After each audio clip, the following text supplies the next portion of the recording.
Welcome. Today we're going to talk about the AirPods Pro Max, the very expensive headphones that I was hesitant to buy at the beginning because they were very expensive, and then I eventually ended up getting because my my Plantronics PTB whatever. I'll put it below. This one's they died. They didn't they died. The ear cups came all apart and you can't replace them, so they were no longer comfortable. And they actually had one problem, as many headphones do that I have, is that they eventually don't go quiet enough. So at the beginning of the day they sound fine, but then I want to continue to reduce the volume and my ear fatigue is high. And so I replaced them with the AirPods Max because that's what I wanted. And we're going to talk about those today after a couple months with it. So first off, on the ear cup front, these are actually magnetic ear cups. So I can buy new ear cups if I want. I can mix and match. You can mix and match colors if you want, which means that long term, in theory, they're future proofing. So hopefully at least someone will make a third party version of them, in which case I could buy a different set of ear cups, even if Apple stops making them. On the control front, they kind of have two. So up on the front of the right ear cup, they have a button that you click to toggle noise canceling and transparency mode. And then they have the digital crown, it's just a dial, digital crown, fancy thing. Anyways, so you spin it for volume and you tap it or press it, so it actually has a satisfying click to adjust play and pause. And I like it. This is far better than touch controls that I've had on other headphones because, always swiping and miss-swiping and not quite sure what to do. This works far, far better. I'm very happy with the controls. They're responsive. They have a good feel to them. And one of the great things about this is that the volume actually is kind of a more fine-grained control than I can get out of my iPad or out of the other music devices I have. And so it actually will go lower. So, near the end of a day or after I've been listening for a while, I can actually bring the volume far lower than I could with my Plantronics. And I still don't have ear fatigue. And I like them. It's a much better listening experience that way. On the sound quality front, not an audiophile. I do have some tinnitus, in fact, so I have a high-pitched buzz all the time. But what I can say is that I'm listening to music that I've had for a long time, and I'm hearing parts where I have to stop and say, well, okay, something happened to my house? And I realize, no, it's a new part to a song that I had not heard before. So I like it on that front. I also so I don't like the version of the audio where it makes it seem like it's coming out of my device and my iPad. I turn that off. Don't like that at all. But it is nice to hear stereo separation and the sound move around your head as I'm listening to stuff. So I very much enjoy the audio quality on this. As far as noise canceling, excellent. My Plantronics had just a bit of a hiss, which went away as soon as you listen to music. But if you were using it just as noise canceling, it had a hiss. These are far better.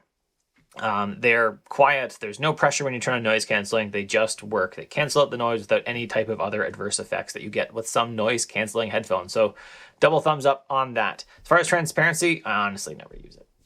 I'm in my office. I'm trying to knock out the kids so that I don't hear them as they run around, which you hear sometimes in the backgrounds of my videos, and they work excellently. They work so good. In fact, many times I've run upstairs at 7:30 and been like, oh, everyone's going to be late for school, and everyone's up, and I just didn't hear anything. So on that front, I really like how they sound. Battery life, I don't even know what the hours claims are. But what I do know is that I use them off and on throughout the day for most of the week, and I charge them, once or twice a week. I just plug them in every few days and they're fine. And they've never even been close. I've never had a low battery warning. I use them at least for 2 or 3 hours in the morning when everyone's asleep and I'm listening to music and I'm working, because I start at 5:30 in the morning. And then I use them again periodically throughout the day for Zoom calls, for other audio stuff. And they just work. Fit and ear fatigue. So I wear hats often, especially right now because I need a haircut. And one thing I do find is when I position the headband, I need to make sure it doesn't, sit on top of the button on top of my hat. That is uncomfortable. The headphones are heavier than my Plantronics, quite a bit heavier. But otherwise in the fit, I don't feel that there's too much pressure overall. Although I do find, because I do wear reading glasses sometimes, that occasionally with the reading glasses on, after a while, there's pressure kind of on top of my ears, on top of the arms of the glasses. So if you wear glasses, that might be something that bothers you because you actually feel the pressure of the headphones after a while. It's after a few hours.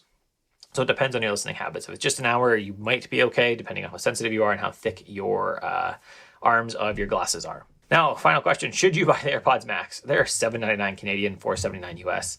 They're expensive. You can buy numerous other types of headphones that are less expensive. My Plantronics were honestly just fine until they broke, till they just weren't really working anymore or suitably. So I would not have bought these if I didn't have to replace the Plantronics. When I did, I had a good month at work, and so I bought the ones I really wanted. I didn't do a lot of research into all the other ones because everyone says, oh, they're great, but there's kind of 6 of one, half dozen of the other, depending on which reviewer you want. And I decided I'd get with the Apple ones because they just work with all my devices pretty seamlessly, and I'm happy with the purchase. Definitely don't regret it. But if you don't have, $500 US to buy a set of headphones, there are lots of other options out there that you can get, like my Plantronics. I think it was the PTLB2s or ones. Anyways, there was a link earlier. There's a thing earlier. And I did a video review on those quite a while ago, which you'll have linked as well at some point. So excellent noise canceling, good sound quality. I really like how it's, the sound stage it has around you. It sounds really nice. I'm happy with the fit, and I'm happy that I can replace the ear cups if I need to in the future. So I'm going to say 2 thumbs up. Get them if you can afford them. If not, then there are lots of other options out there. Have an excellent day.